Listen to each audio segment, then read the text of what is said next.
Mabuhay, Math Heroes! It's time again for fun, exciting, challenging, and interesting lesson. Today, we will be learning about division of integers.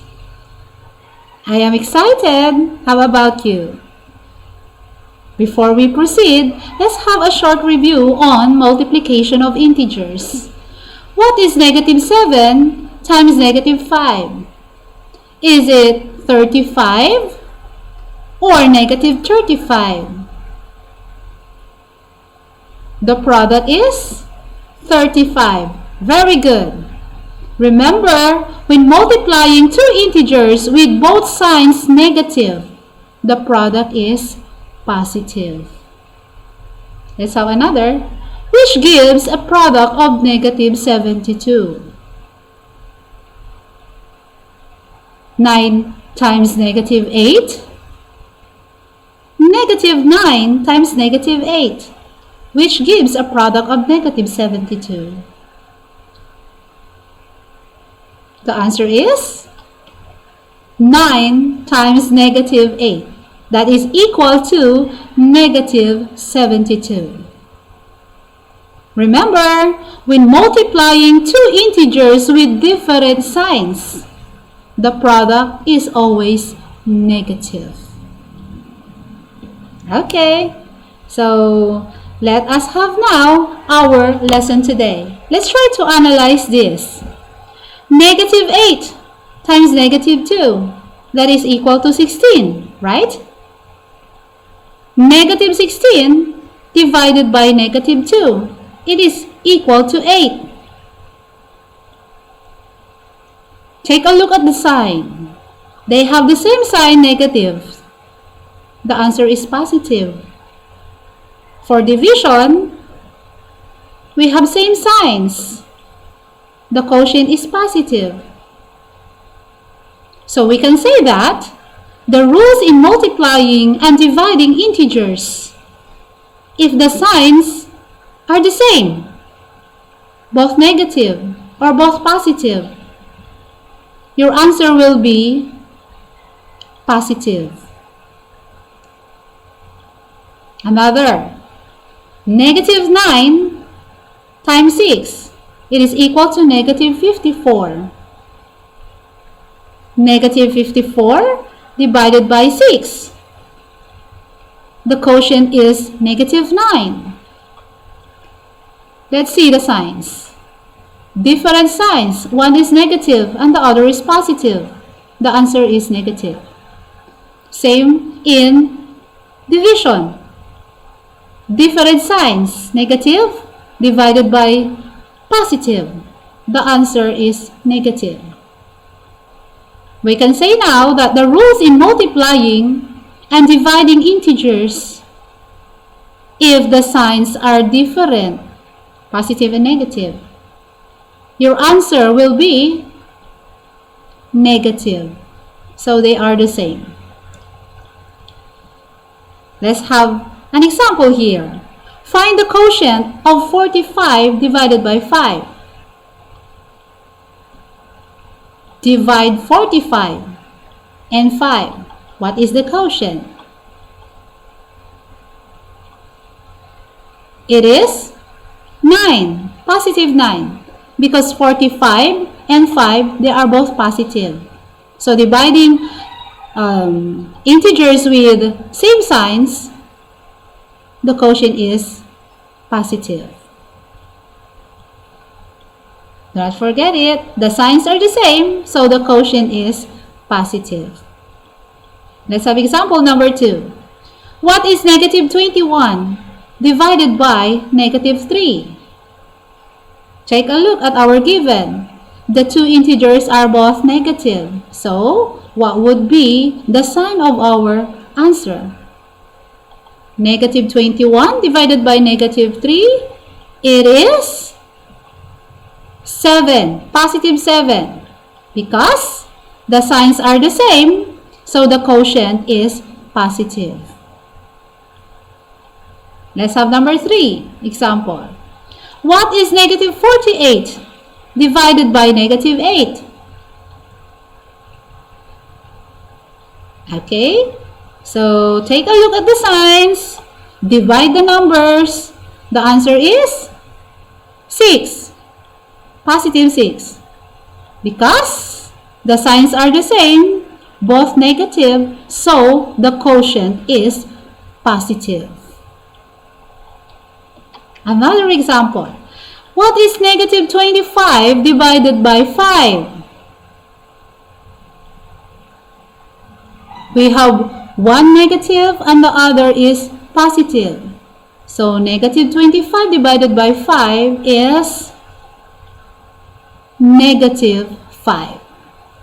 Take note, the signs are different, so the quotient is negative. One more. 32 divided by negative 4. One is positive, the other is negative. So, 32 divided by negative 4, the quotient is negative 8. The signs against are different, so the quotient is negative. Always remember those rules. One last here. What is the quotient of negative 81 divided by 9?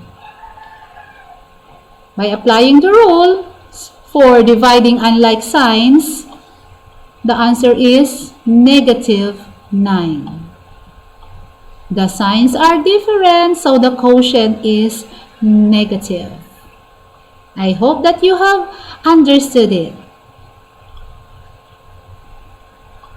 So again, here are the rules in dividing integers. When two numbers with the same signs are divided, the quotient is always positive. That is positive divided by positive, the quotient is positive. Negative divided by negative, the quotient is positive. Another rule for dividing integers. When two numbers with different signs are divided, the quotient is always negative.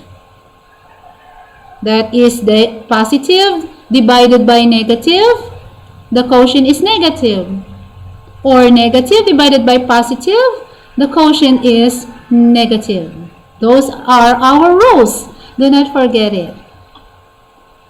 How about if we have 0 divided by non-zero number?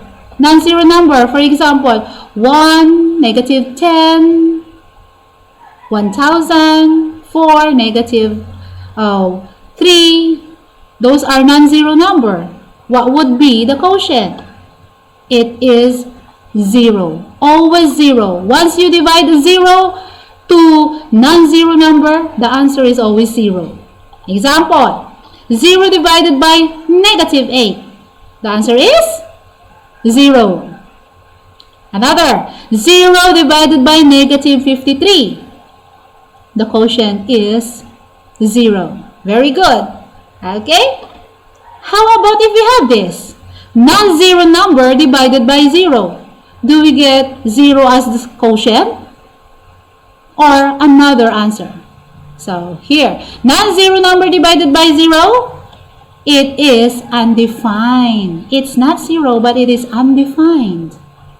Example, negative 72 divided by 0. The answer is undefined. Another, 58 divided by 0. The answer is undefined. So, that's very easy. Congrats to those who have understood it. And those who have not, you go over again. Let's try this example or this activity rather. Find each quotient. You divide negative 42 divided by 7. The quotient is negative 6. Very good. Number 2, 64 divided by negative 8. The two integers have different signs, so the quotient is negative 8. Very good.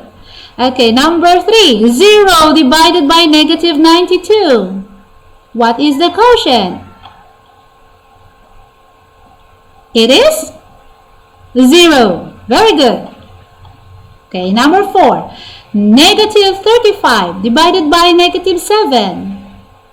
Divide the number, then take a look at the signs if they are the same or not. So, negative 35 divided by negative 7, the answer is positive 5 or 5. Very good. Okay, last one, negative 102 divided by 0.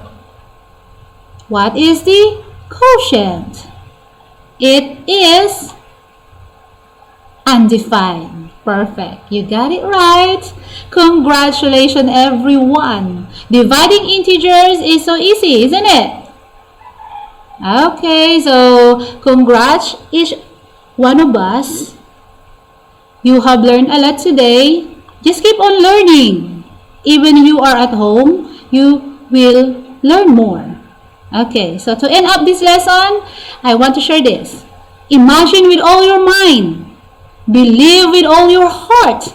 And achieve with all your might.